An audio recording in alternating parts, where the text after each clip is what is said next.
And we have a deal. Britain and the European Union have reached an agreement on Brexit. The breakthrough comes after days of marathon negotiations and months of uncertainty. Discussions over the past days have at times been difficult, but we have delivered, and we have delivered together.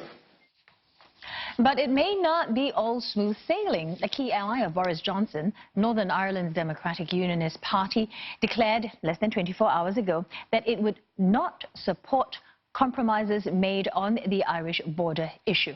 And the new deal will now go to the UK Parliament, which convenes in an extraordinary session on Saturday.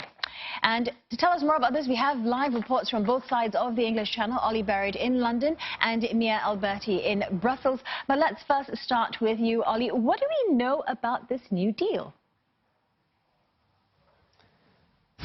Well, it's a deal that doesn't look a huge amount different, actually, from the withdrawal agreement that Theresa May negotiated with Brussels, but which she couldn't get through the UK's House of Commons. It has been changed, though. It has been tweaked. The infamous Irish border backstop has been removed and replaced with another set of arrangements. Among those solutions to avoid a hard border on the island of Ireland, Northern Ireland will stay in the UK's customs territory legally, but actually it will follow a lot of the rules and regulations of the European Union's customs union. That is designed to, as I say, keep a border away from the island of Ireland and make sure there aren't intrusive checks in Northern Ireland once Brexit starts to take place. So that is one of the ways in which it is different from Theresa May's deal. Boris Johnson claiming that, as you would expect, is a huge victory. He was told repeatedly that the European Union wouldn't reopen the withdrawal agreement, they wouldn't renegotiate the Irish border backstop. They have done so, but also make no mistake, the UK government has made some pretty significant compromises here as well. Yes, the Prime Minister needs 320 votes to ratify the agreement in Parliament, Ollie. Has he got the numbers?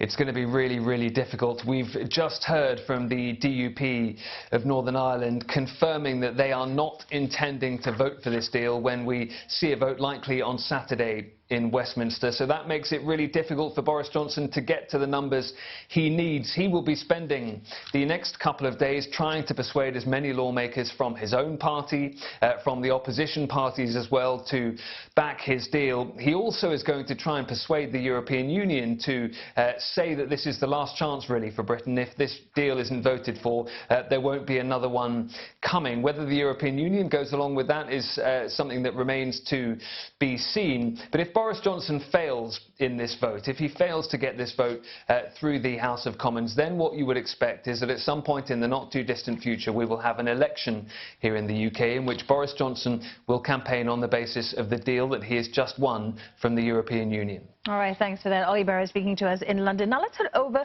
to Mia, and she is in Brussels. Mia, we heard that leaders are expected to meet at the European Council. Is their approval a foregone conclusion?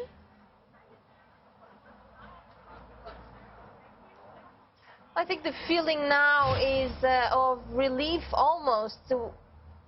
We just heard Michel Barnier on his press conference saying that he is very confident about the deal that they just achieved, saying that now it will be up to the UK, like Ollie just said in London, to approve this. So the feeling is more that the EU has done its share of the negotiations part, that now it's up to the UK. And that's what we heard Michel Barnier. Now we also have heard from some of the EU leaders who have been arriving for the Council summit that's happening. It's happening and it's beginning shortly here in Brussels.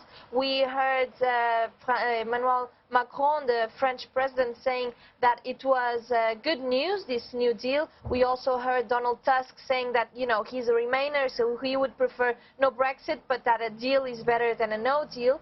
So apparently from the EU, it seems, we won't be seeing any resistance in approving this new agreement. Well, it does sound like some positive news coming up from the European side, certainly. So what happens next then after the summit?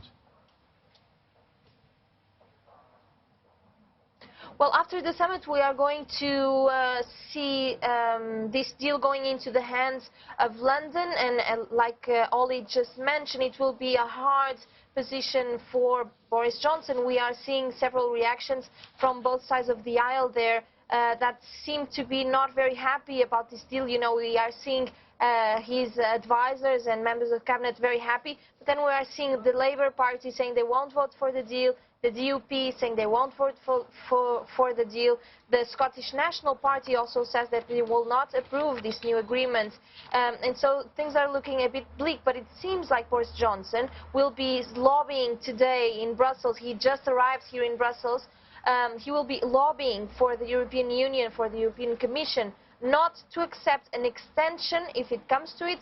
And that's something that we can see on Saturday, the British Parliament pushing Boris Johnson to ask for another extension. So today he might tell EU leaders not to accept it. And I think his approach, and what we've been seeing a lot of reports, is that his approach will be, it's for the British Parliament, it will be you have to accept this new deal or no deal. And I think that's not in the interest of the EU, and probably not in the interest of many people in the UK as well. Yes, an important first step today, but many more challenges to come. Thank you very much. Mia Alberti speaking to us from Brussels.